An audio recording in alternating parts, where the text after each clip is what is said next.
Welcome to the Abnormally Funny People Show with your hosts, Simon Minty and Steve Best. This podcast is sponsored by Barclays. For more information, please see our website, abnormallyfunnypeople.com. We hope you enjoy the show.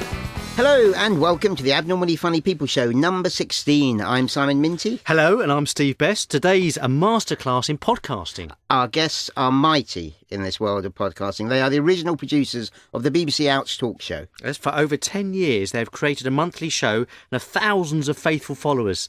Hello to you, Damon Rose. Hello. And to Emma Tracey. Hello. We will speak with Damon and Emma in a moment, but before we do that, there's an update on our sponsorship. Oh, yeah, that's it. Well, you know what? We're still scratching around a bit. We've got a couple of companies or organisations who are interested. Had a really nice email, a guy, Charlie, from Independent Lives. He had an idea. He said if we go down the crowdfunding route, we should go to DPULOs and maybe they could all chip in towards it. DPUL... It sounds like GPU UFOs. Is that... That's it. What's it called? No.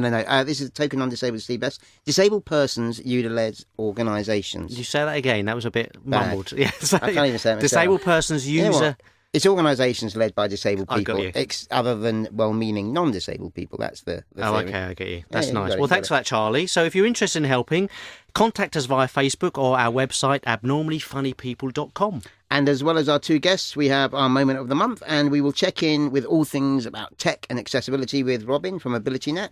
And of course, check out how things are going in LA with Shannon Murray. So let's crack on. Have a question or a comment?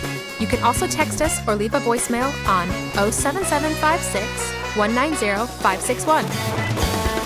So let's kick off with moment of the month. Emma, your moment of the month. Right, well, I just had a baby 6 months ago, probably all I ever talk about, but anyway. And I also moved to a new house in a new area, and I use a guide dog.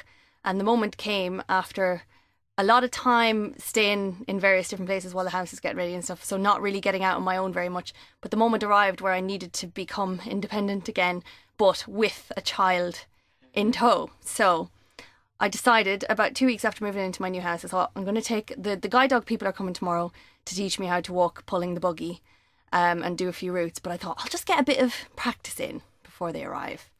So it took about 45 minutes to get out of the house. It does with children. Got out of the house, absolutely delighted with myself. Walked 5 or 10 minutes down the road, managed to do the curbs. Verona, my guide dog, worked like a dream. The baby was asleep. I was like, I am a genius. This is amazing. So we turned back. I thought I'm not gonna overdo this. I'm gonna turn back after 5 minutes. I'm gonna go home and just be very pleased with myself and have a cup of tea. So we got back we did the same distance back again by my calculations, and Verona was very keen to go down a side street, and our house is on a corner, so you can go the back door is a side door which you can get to from the street. So I thought, okay, well, she's probably just bringing me to that other door, so we'll do it. Why not? I trust her. She's great. We've been together for 6 years. It's fantastic. And I think she did bring me down the right street, but we sort of, I think I lost confidence a bit, so we went round and round in circles a little bit, and I got completely and utterly discombobulated. Like, try blindfolding yourself and whizzing yourself around in a circle 25 times, and then you don't know where you are. So we rocked up at this house. I thought, it must be our house. So I had to let go of the buggy to do some sort of trailing along the wall of this house with my hand. So I left the buggy, put the brakes on, and started trailing along, and an elderly couple came out and said, "You all right, love?" And I was like, yeah, a little bit lost. And they said, "Where are you looking for?" "We're just visiting. Where are you looking for?" And I told them my address, and I said, "I'm sure it's like exceptionally close. I'm sure." And then I said, "What street are we on?" And they told me a street I'd never heard of in my life. So I'm like, okay. So, sorry, this is getting very long, but you can always edit it down. So, they had to go to their neighbour and say, "Oh, do you know where this place is?" And the guy was like, "Oh, I'll just get a map." And I was like, "No, and it did turn out that I was only 30 seconds away from my house. But I had sort of walked away from the buggy at that point, and I was like, I had to actually ask where my child was. I mean, it was only a few metres behind me, but I did feel exceptionally blind and incompetent that I had actually lost where he was. So anyway, that was my moment of the month where I was only 30 seconds from my house, but I could have been miles away for all any of us. Nearly lost your baby and your house. Nearly lost my baby and my house. But you know what? At the end of the day, I figured out that I was able to navigate the world with a buggy and a dog, and that was great, to a point anyway. And that was it was positive generally, but just the comedy of the elderly couple just sort of looking at me going, right, you know, this girl is really in dire straits. She's blind. She shouldn't even probably be out. What's she doing with a buggy and a dog and not knowing where she is, not knowing where her own house is? Is there that bit? I'm trying to think of an example for me as a short person where it's that confirming annoying stereotypes that people have. So I deliberately don't want to ever do anything that short people are always kind of teased for or whatever. So a blind person getting lost, is that, oh, damn it, it really annoys me when that happens? Or is it part of the deal anyway? It's more specifically getting lost very, very close to where you need to be. So, you know, you could be lost 2 meters from what you need to find, but you are lost. You don't know where it is. You've lost perspective. You know, it's the GPS isn't accurate enough. I was going to say, there's some Google Maps. It's not accurate. Question I was going to say. Because it's accurate enough for you, because you can kind of you can do a panoramic sort of view around and say, no, yeah, that's fine. I can sort of see it over the hill, but not. It hasn't got a voice on it saying. Yes, it does. It's turn by turn directions, but it's just not accurate enough. I could be 10 meters from the door, so I think GPS is 10 meters. Yes, I see what you mean. So I can be 10 meters from the door, but I'm not at the door, and the door could be anywhere. For all I know. I learned a new word there, trailing. Is that trailing as in this is you touching the sense? It's quite funny actually. It's a very official mobility term that mobility teachers use. They're the people who teach you how to get out and about either with a cane or a dog. Okay. And it's actually a term I learned when I was a very little, very, very, 6 or 7 years old, where the first aspect of learning how to navigate independently is trailing your hand along walls. So you keep your fingers really safe. You turn your thumb in and you put your hand against the wall. This was Pebble Dash, so not so good. Ouch, yeah. But so I wasn't really doing proper trailing. But that's file your nails at the same time. That's how I learned. That's what you go back to the really old stuff when the chips are down. There's a whole language, isn't there, around mobility for blind people that they just know. Indenting, outdenting, inner shoreline, mushroom tip, pear tip. It all sounds marshmallow tip. Druggy talk to You're me. keeping us in the dark. Can you want to? Oh, marshmallow. These sound like the end of canes. Yeah. Correct. Yep. So what was the indenting, outdenting? What's that? When you get to a corner and you're going to cross the road, you don't cross at the corner because it's harder to hear whether there are cars coming out, or so you indent quite a way. So indenting, you move in to the street and then cross over. And then you outdent again to get back onto to make absolutely sure you don't waft into the road that you shouldn't be in.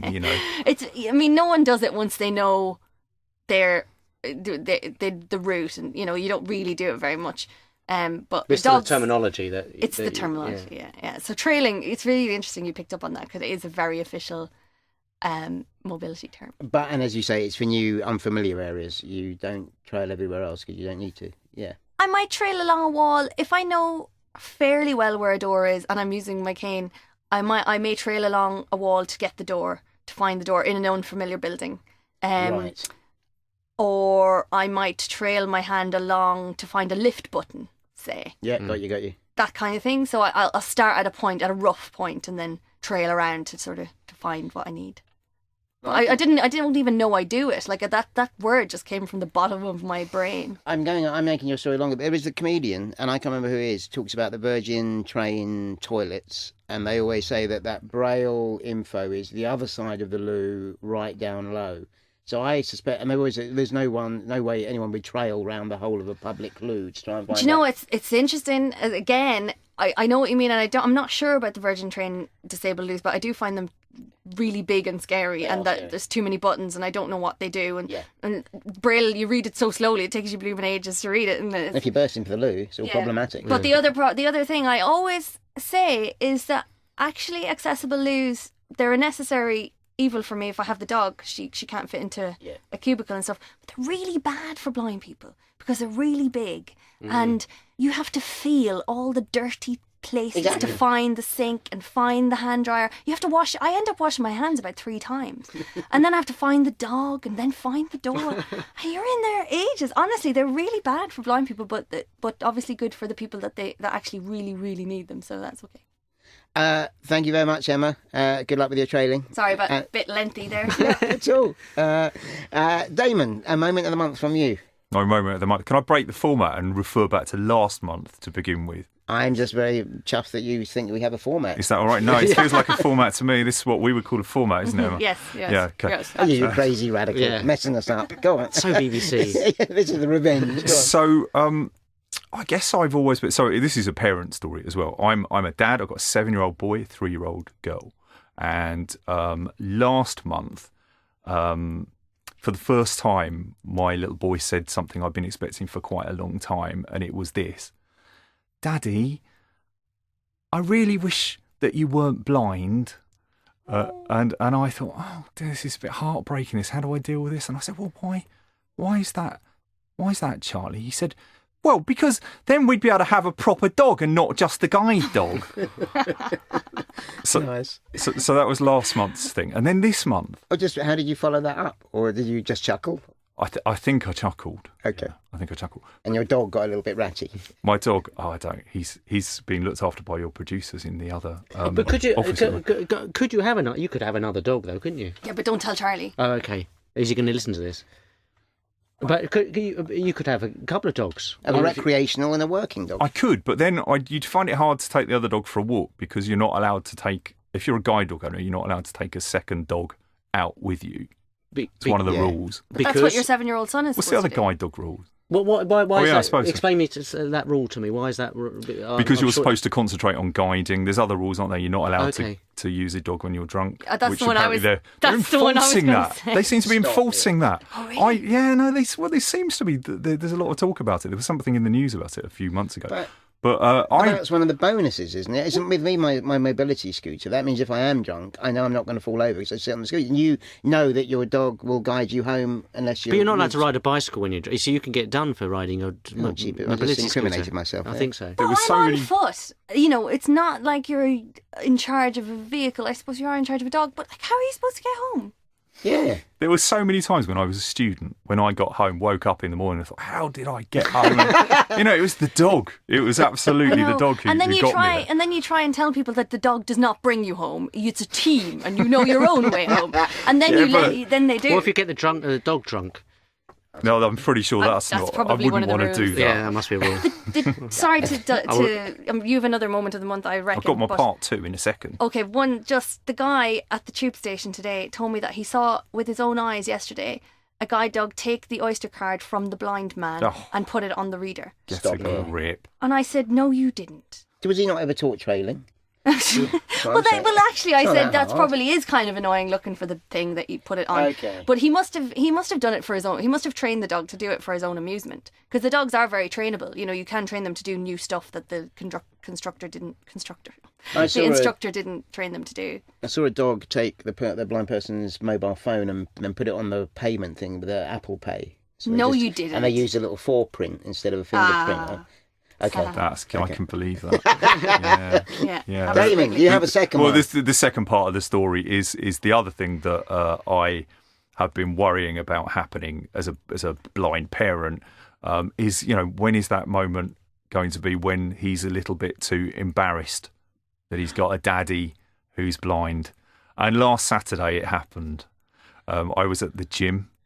And Charlie came bowling over to me after his football lesson and he said, Daddy, Max is here. Can we go and play over by the computers and in the play area, please? And I said, oh, yeah, I could meet Max's dad, couldn't I? Said, actually, let's go home. No. But hang on. But do you think that was that? Exactly. Yeah, that's, I mean... It was totally that. And I asked him later. And he said it's because people don't know, Daddy. People don't know that you're blind. And I think he partly means that people don't know what it means. People think very little of you, and I don't have a way of dealing with it. He's 7? Yeah, he's 7 years old. Yeah, so I don't know if he thought into it that deeply, did he? That was my interpretation. Maybe I'm I think you might giving be, too much. I think you might be, what do they call it, projecting a little bit Yeah, yeah, I am. I do, but presumably you're going to have to say, look, we need to come up with a plan, Charlie, because I can't not ever meet any of your friends' parents. Well, I guess we'll have to talk to him about how, just to reinforce. I mean, I think he thinks I'm pretty cool, as he puts it, and I feel sort of like funny about using the word cool because apparently it's not cool anymore. Should you be saying sick or something? Sick, like sick, or I'm a hipster or something. You have a beard for that, don't you? Is that? That's not. Yeah, but also I have no children, so how do I know this? But I think if my child said that, I'd say, well, listen, don't worry, but I've met lots of people, so I know how to meet people who haven't met someone like me before. So I should take notes. Well, I don't know. I don't know how to deal with it. It feels so much more when you're a parent. It's like, oh, how can I be sensitive? How can I deal with it the way he thinks about it as well? I don't want to push him into something. I don't want to upset the apple cart. Yeah. All of these things. But if you're meeting a dad in a leisure centre, it's not like here we're talking everything. Like they're not going to start asking you 27 questions about your moment of the month, are they? They're gonna you just do general chit chat, or do you? I don't know. I think you should go for it. Kids' minds think in different ways, isn't right? That's all. I think you, yeah. Yeah. So thanks, Damon. Thanks for that. And Simon, Mr. Minty, what about your moment of the month? 2. Oh, you always cheating. have 2 moments. Yeah. I should have said. Sorry about that. Yeah. First one is increasing pain in my hips. Start using a little stick, but I've also now got some heavy-duty painkillers, and I don't know if Damon or Emma need painkillers in any shape or form. But I've just got. You dealing now, are you? No, I'm not dealing. You sound like you were... Not today, not today, Simon. Thanks, so anyway. it wasn't an offer. Oh, it sounded like it. It sounded like you're going that way down. It's trying to get a bit of empathy.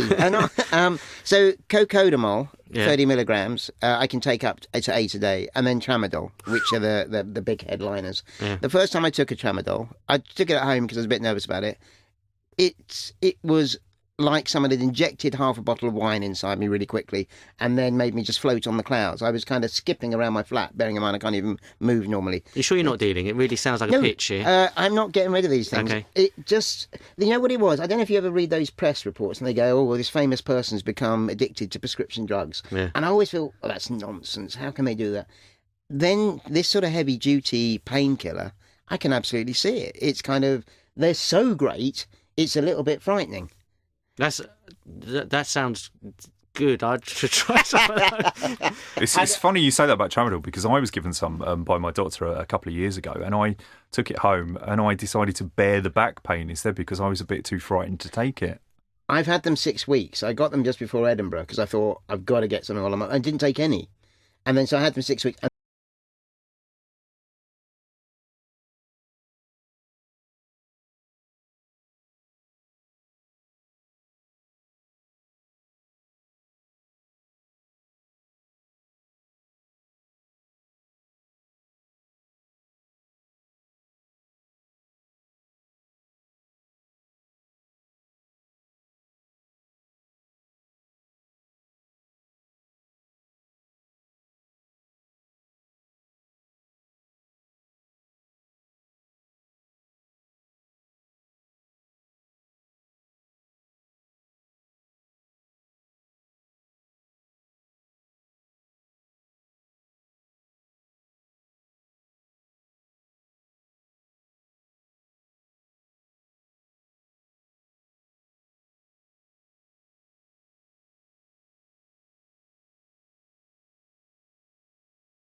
did veg after we went to news too, didn't we? For a bit. We did. Yeah, we did a For few. a little while.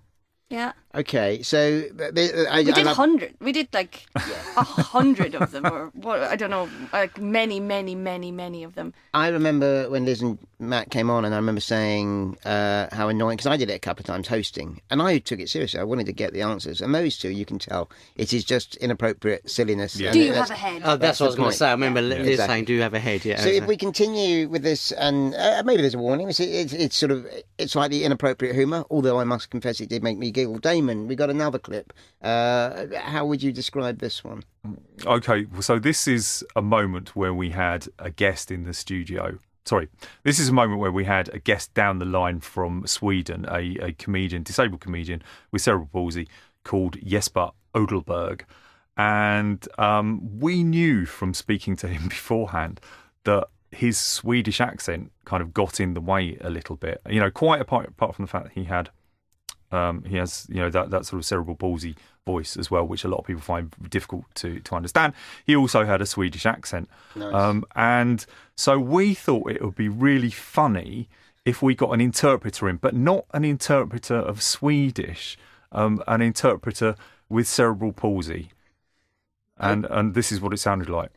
Yeah, when I did some tattoos, I scared them, you know. I'm sorry, I'm just going to come out and say it. I'm Come really on, what? polite. I'm having a slight problem understanding our friend Jesper. Is there somebody that can speak? You know? We did think this might happen. I'm Can we get a so, translator or something? is that all right, Damon? Yeah, Can we I actually can. get a translator No offence, in? mate, but it's the combination. Can we get somebody who speaks... Well, somebody that speaks your language. That would be useful. have we got anyone? Hello. Hello. Lawrence, meet Jesper. Yes, sir. Hey, Lawrence. Okay. Come on. Jesper, so you know, Lawrence is one of your lot. He's a comedian. Yeah, he's yeah. in English. He understands everything that you say because he's also got funny bones. Yeah, he's a CPer right. as well. Okay. Nice. Sepia.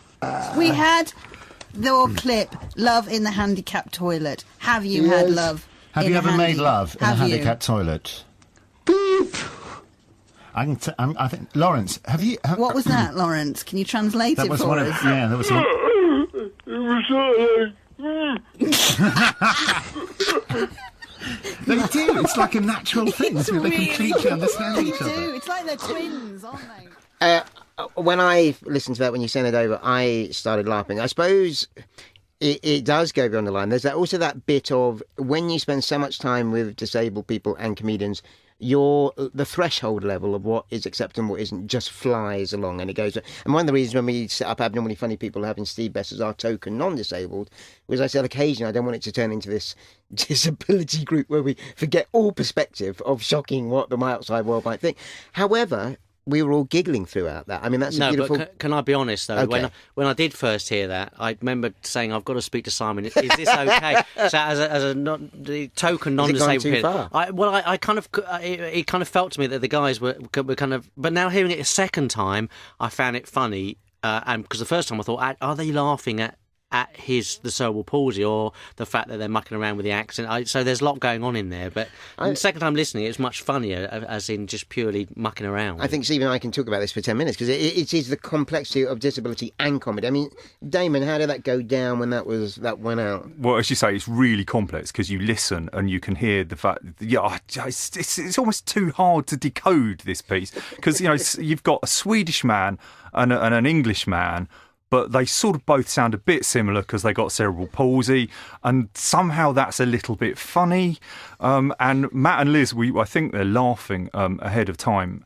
They're not mocking Jesper. I don't think they would want to.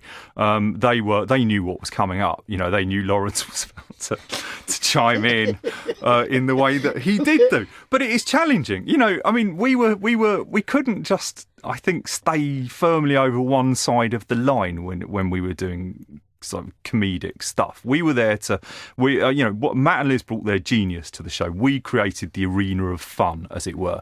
We threw everything into the studio. We booked the guests and whatever, and we threw some of the ideas in, and it all came together. Hopefully, in front of the microphone. You can hear the energy of Matt and Liz on that. Yes. They're having the time of their lives and being brilliant on top. I think it's a very good word, that energy. That's the bit that lifts out, and you're itching to hear what comes next. I mean, Did you get any complaints? We did get complaints. In fact, I think it's possibly the only thing we ever did that really got some actually quite vicious response, didn't we? Yeah. Quite upset responses from some people. But here's a very interesting bit, and don't get me wrong, Steve, because you're quite right to say, look, I think that might be over the line, and especially that first initial listen. But is that classic of the non-disabled person getting upset on your... Were there people with cerebral palsy writing in going, oh, there were? Yeah, there were. Oh, jeepers, okay. So maybe it was too far. So, it's entirely possible. It was too far for some people. I mean, everybody has their own line, don't they? Right, absolutely. And it's possible for some people it was too much. They didn't get it. They're not, as you say, down with the disability mood and all that. And again, this viciousness that disabled people can have when they rip into each other when they're in private sometimes, which we all know. And I think... Love. Love? Do we love it? Yeah, we do, don't we? We adore it. We adore it. But we were trying to experiment a little bit. But luckily, I don't think our editors were listening to that episode when we put it out. You know what, and that's probably my bit, because if you did a joke about short people and then we've got a clown here to come and I would have probably written in at that point. So you're right, each of us have that line of what it is. But we had two people with cerebral palsy sort of willingly taking part in... Well, Jesper didn't know anything about it. Did admittedly. he not? No, Jesper didn't know we were... No, that would have ruined the gag if we'd have told him, wouldn't it? But Lawrence was certainly in with it, and we told him what Well, it's perfect. We've got a lovely surprise for you two. No, we haven't really. That would have been... You gave me a face there, Emma. That was just for a moment. Yes, But you're saying you couldn't... why you couldn't get away, or you wouldn't be able to do that now? Is that because you've moved from the BBC Health to BBC News? Is there a different remit? Are there more people listening? Why could you do that now? We were in BBC Learning, not BBC Health. I don't think we've ever been able to do it in BBC Health. It's a different time. It's a different era. That was 2007, was it? Somewhere around there. It was early. And it was one of the early podcasts. And very crucially, it was before the Russell Brand and Jonathan Ross incident on Radio 2. Oh, yes. They made a massive difference to all that. I'm afraid so. For us, what it meant was that everything audio and visual that went out of the BBC was then closely scrutinised. I remember when I used to produce the In Touch programme years ago in the late 90s, when I finished producing the show at about 7 o'clock on a Tuesday evening, I would pick the tape up, walk along to presentation, and they would just put it out at 8:40. Wow. Nowadays, it goes through compliance. One exec has to listen to it and one other. And you can understand now why Ouch started to change, I think, at that moment. So it wasn't necessarily the move, it was more that the approach of the BBC changed. It's a combination. And it wasn't before News. Incidentally, we Ouch started to change several years before we moved over to BBC News. And it was because of this. I think the thing that BBC News did was gave Ouch a much bigger potential audience. And what happened was a lot more people who weren't down with the disability mood, as we've been saying, were listening. And also it was catering for it caters for a wider audience now. And we've had some amazing guests since we moved to News. It's a totally different show. It's a different show, but it changed gradually over time and for numerous different reasons. Yeah, and I think that is things naturally evolve anyway. They should have to naturally evolve, and I suppose it leaves gaps for us to be a little bit more. We're never quite as irreverent. This is where you jump in, isn't it? All of these great people, brilliant, funny, clever, disabled people make their own podcasts. I would love. Emma's one of my favourite that. guests. Yeah, we One of haven't my found- favourite guests. We've got to find these Well, I people. didn't mean Yeah. just you. There is a gap to be filled Yeah, now, a massive absolutely. gap. And we're not. There's absolutely no way we would say that that's not the case. I would love to listen to heaps and heaps of different types of disability podcasts and really funny ones. And How we found our sponsor then? I have no money. But you know, yeah, there's a huge gap. There is a massive gap. Whether it be on YouTube, whether it be whatever, if it's not podcasts, it would be just lovely to read and listen to and look at loads and loads of great disability talent all the time doing different things. You know, we can't do everything. We wouldn't want to. And yeah. So when you're not ouching Damon, you alluded to other bits. I mean, I just see you as, or both of you I see as ouch people, and I don't know about your background and history and stuff. You've been producing for a while, you've been doing other things, is that right? What, since Ouch? before Before I started Ouch, I was in television. I worked for the BBC's Disability Programmes Unit. Yes, I remember that. And you might be one of the only people who remembers the fuss that was caused. I found myself catapulted onto the front page of the Sun newspaper when I. Is it a kiss and tell? Or... No, blind. BBC hires blind TV director was the headline. Oh, brilliant! And it caused a great deal of fuss, and they ran a phone poll as to whether I should keep my job or not, and nice things like that. So this was this was where I came off from, and before that I suppose before I started at the BBC I was quite a part of that disability arts movement. That's where I met Matt Fraser. He came to my first ever poetry gig, actually, because I was a performance poet. Oh, I'm going to speak to you both on this, because I always think that the producer is the person who did want to do it, but they thought, you know what, maybe I'm not going to be front, I'll do all the stuff behind. Is that a complete myth as well, or do you secretly want to be up there or in front of the mic or performing or whatever? I think I would do either, but I probably now know so much about what's going on under the hood that it might be a little bit more tricky, but I would do either. I love producing and I love the creativity of that, and okay. I'd find it difficult to just come in, but I would do both. Yes, as when we were preparing for this podcast, it was a joy. Emma was producing this one just because you can't help it. You see, I'm on maternity leave. I'm not doing it at the moment. It so. also pays much better, and it's far more stable. Very more stable than being a presenter. Yes, steady well, being pay, a but poet. not more pay, presumably, if you're a major presenter. Oh well, yes. So presenters get one-off payments for the show or whatever, whereas the producer's been working for a week. But none of us do it for that reason. We know that. So, and so Emma, you said earlier on you've done your bits and bobs and then approached Ouch. So how did you? But it's really hard to get to work for the BBC. How did you have the link in with Damon? Or I did I filled an application form, did an interview. Oh, I'm so got sorry. the job. Do you tick the box? It does work, disability? folks. Yeah. I did tick the box for disability. It was a disability website.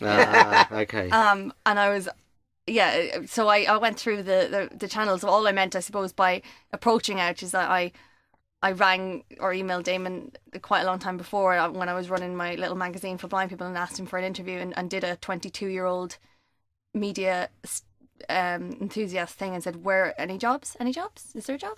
So I did do that, but I went through all the regular channels then when a job did come up like 6 months later or something like that. So say we're a year, 2 years down the line and Emma's back from maternity leave, Damon, you're there. What's going to happen with Ouch in the future? What's the plans? What's the thoughts?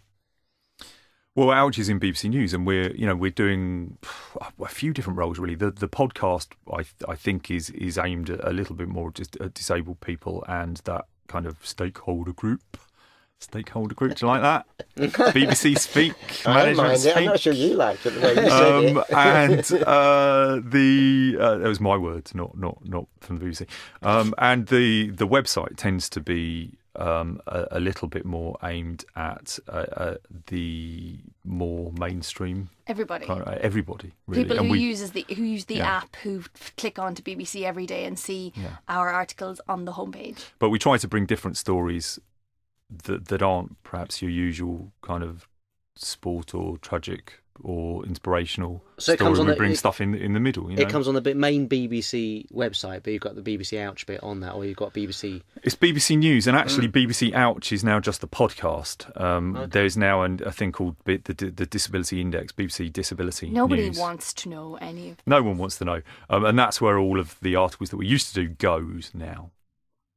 I know that because I know when we were in Edinburgh and I said to you guys we were up there performing, you very kindly said, oh, OK, write a piece on what it's like. And there is that huge difference, is that piece was on the homepage of BBC News. and got hundreds, it's potentially Hundreds and thousands. thousands of hits. Views. And if you put the comments on, you get hundreds of comments. And this is what BBC News has brought us. It's amazing. It's a great platform. Back in the old days of old Ouch, we would have something like 200,000 hits per week, as opposed to, 400,000 per article or more. Wow. It's And that's in a similar day. figures That to would be us. in a day. Similar figures to us. Very absolutely. similar. So how many people actually listen to the podcast then, the Ouch?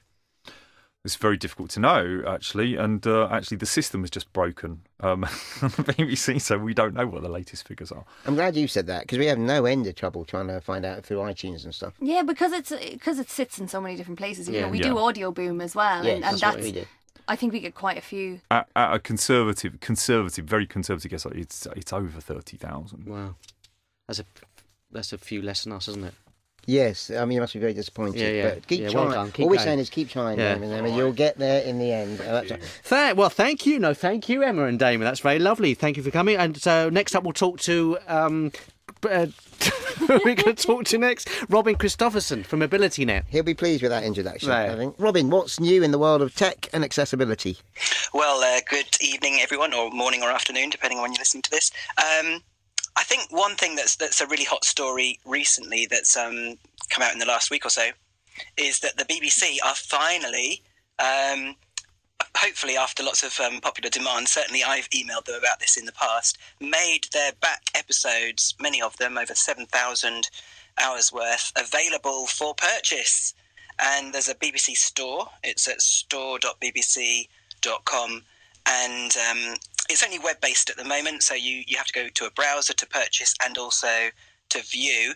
But being the BBC, obviously, it's a very accessible experience. So it's got titles like Doctor Who, Dad's Army, Fawlty Towers, Morecambe and Wise, Blackadder, things like that. So I'm really... And also, the prices are a fraction of what they are on, for example, iTunes. So I think it's like $1.89 for an episode, $7.99 for a series, that sort of thing. So I would thoroughly recommend people go to store.bbc.com. So, but wasn't there a store before? I didn't realise there wasn't one before.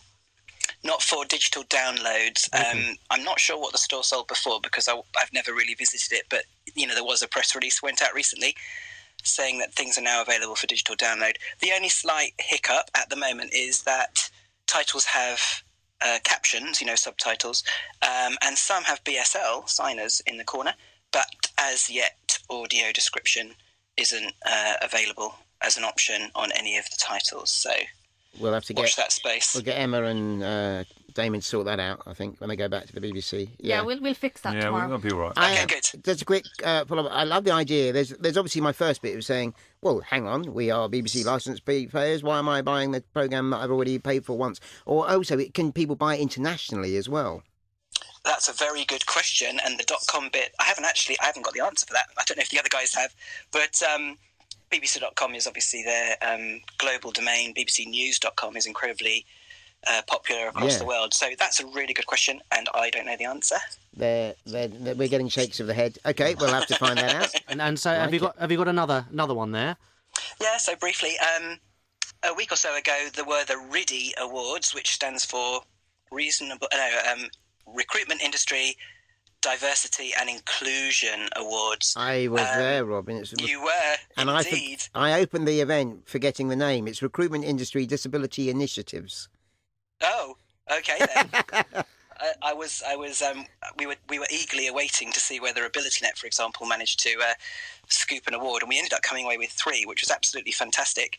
Simon was indeed the compere, and we had brilliant live performance from one of the Abnormally Funny people. Lawrence. And absolutely, it was a brilliant night had by all.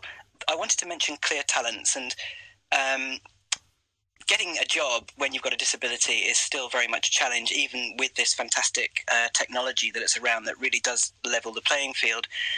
There was a really interesting bit of desk research that a company called Equal Approach did a while ago.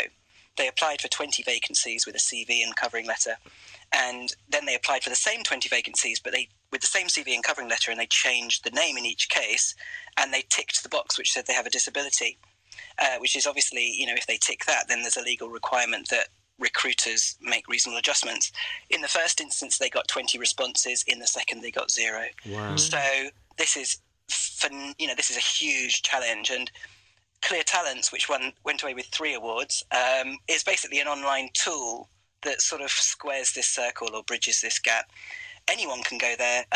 If you're applying for a job, you can go to cleartalents.com, create a profile, which basically you tick things that apply to you, and depending on what you tick at a higher level, it drills down really very in depth. And it's not just about disability or impairment, it's about the full, right across the 9 characteristics, so race, religion, gender, stature, caring responsibilities, ethnicity, all that sort of thing. And what the recruiter gets is a report that gives them the answers. It doesn't just say it. So it's as far from a tick box that is a very worrying thing for a recruiter to see, because they go into panic mode. And then there's a one for people who are already in work. If you go to cleartalentsondemand.com, then that's a free one for employees to use to tell their managers or HR of issues that they're having at work. So I would thoroughly recommend that people go and check out those 2 online tools. Thank you, Robin. I do know. I always feel like every 10 years they do one of those sort of applications where there's one set like this and one set like that, and it scares me that every 10 years they come back with those sort of low results or response results. Once you declare you've got a disability, or I think that you use an ethnic sounding name or something. It's just a bit scary that it's still happening. But that sounds good stuff. Interesting. Thank you so much, Robin. Thanks, guys. We will speak to you soon. Brilliant. Thanks, Robin. Bye. Thanks. Bye. Bye. Bye. So we have Shannon on the line. So Shannon, how are you? How's life in Los Angeles? It's good, thank you. It's nice to be back. Thankfully, the weather has taken a little dip for the chilly, which is a welcome relief because it was ridiculously boiling throughout summer and September. So it's nice to wear long sleeves. So, summer in September. It's gone nasty here all from August. So interesting. Yes. What else? Anything else happening? Let me see what else. Well, my leg is now bent down to 90 degrees, so I'm allowed to be independent and nipping around on my own, which is very nice. No longer needing people to help me everywhere I go with my leg. I got in and out of a taxi on my own last week, so that was a big deal for me. I think I liked that on Facebook. It was very exciting. I think you did, yes. So I feel like I'm slowly getting my independence back, which is a massive relief. 4 months of being laid up with a broken leg in a city where you know a handful of people is pretty rough. So how's the disability bit, or how's it like being a disabled person in LA? Well, it's been funny recently, because I think I mentioned on the last podcast with Liz, when she was saying, do people just think you're temporarily disabled? And since I've come back and my leg is now bent to 90 degrees, but I still have a very substantial leg brace encasing my leg, I just have so many people coming up into me in the street and just going, whoa, ACL? Is that your ACL? Oh my God, is that your ACL? Did you do your ACL? Obviously, it's been a quick learning curve in what ACL is. Cruciate ligament. Ligaments, yes. Oh, okay. ACL. I wouldn't have guessed that. Wouldn't know at all. ACL. What is it? Yeah. It's the anterior cruciate ligament, which is around the knee area. And when you bust it, tear it, do anything to it, it's incredibly painful and it's a very long period of recovery. It happens to footballers quite a lot. That's how I knew it. Yeah. And also I think out here it happens to like skateboarders and surfers and snowboarders and skiers. Obviously, this being California, there's quite a lot of sports and everybody's quite up on their athleticism, shall we say. So they still think you're temporarily disabled, is that the thing? I'm getting that a lot. I had it again in the supermarket 2 days ago. A woman just came up to me and she was like, oh wow, ACL. And I was like, no, fractured tib and fib.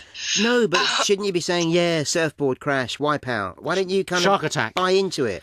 Because then if they then continued the conversation with like surfboard slang, I wouldn't have a clue what I was talking about, and I'd sound like some loser who just watched Point Break a lot. You know, what I do. Or just say ladies and just go, yeah. Yeah, it's like, whoa, harsh. So that's been weird. Well, we wish you well. We do hope that Thank you. the works does start coming through, and we will speak to you very soon. I look forward to it. Enjoy your day. Thanks, Shannon. Thanks, Shannon. Thanks, bye. If you've enjoyed what you've heard, please leave us a review or a rating on Audioboom and iTunes. We are coming to the end of the show, but first of all, a big thank you to Tracey and to Damon Rose. We will put up links to all their stuff and the things that you can find out about them. Yes, that's what's up next with you, Emma? Anything happening? Me? I'm child-proofing my house because child's about to start crawling and walking. I've already got him a baby jail / playpen, which he actually likes, which is good. See, this is boring. You don't. No, want to hear we did all that with our kids. Do you put the those kind of rubber corners everywhere as well? Yeah, so we did that, and they just fell off, and we just tended not to use them after. And where are you gigging, Emma? So yeah, doing that, putting bells, getting him socks with bells on, so I know where he is. Oh. Figuring out how to change his nappy when he rolls across the room, that kind of thing. That's what I'm doing. Okay, gonna sound a bit. That just sounds adorable to have your child walking around with little bells. I think I'm thinking of Christmas, and I'm getting it all inappropriate. I think if you're constantly hearing the bells, it might get a bit annoying though, wouldn't it, in the end? Or yeah, but it's better than not knowing where he is. Of course. Well, you get a little chip implanted, something like that, with an app. Yeah, I think I'll go with bells. Thought you might. Damon, what are you up to? Well, it seems I've got to find a new podcast to listen to. That's very nice. Yeah, I'm going to have to go. You never know, Damon. We might get there. Okay. All right. Well, that would be nice to know. Other than that, we're looking at. I live in Suffolk, so I commute to London every day, which is daft. So we're looking at moving back to London at the moment. Oh, wow. Ridiculous move. I don't think it'll happen. That's very unusual for people to move back into London. I know. Whereabouts in Suffolk are you? Just outside Ipswich. Oh, it's quite a way. But you're going to give up your 4-bed to have the half a room. Yeah. 5 bed. Yeah. Listen to me. Five. Well, but you'll get a studio. Helipad. Yeah, little studio in London. No, Studio flat. But where Plus are you got London? two You're going to children. like North South London. Oh, we're looking everywhere. We look from really? West Harrow to Orpington, and now there's Christina's found a place in Sutton. She's looking at the moment. Sutton, that's our old crowd, isn't it? Yeah, Sutton we're far Market. from that, Yeah, we're stay yeah. pressed trousers. Great Stay things. pressed trousers. Did you used to wear stay pressed trousers? Of course I did. Was that in the 80s? Maroon. Yeah. Mine were maroon. Yeah. And did you used to wear a pea green flight jacket as well? Oh, I do remember them. Couldn't get them in my size. My brother used a combat jacket. No, that's something else. Yeah. There we go. That's Oh, great. Harrington. I remember the Harringtons. They were great. Is the Sutton I'm Market way still too there? young to know And any of college this. Way shoes. too young and blind to know anything. My wife won't let me get a Harrington. I want to get one off eBay at the moment. She won't let me. In a retro sort of way. Do you remember after Stay Press waffles came in? Yeah. I never really got on with them. No, Stay never Press, felt right. waffles. No. Never. No. Well, there we go. Thank you both. It's been great. Thanks very much, guys. Thank you. Thanks for having us. Thanks to all of you who stay in touch. We do love hearing from you, whether it's social media or the good old email. You can find out how to contact us via our website, abnormallyfunnypeople.com. And you'll find the transcript of the show as well as photos and other bits and bobs. Now, as it stands, we've not managed to secure sponsorship to continue the podcast. Get out of here. You sure? I know. Well, we got interested people, but it might not happen. Yeah.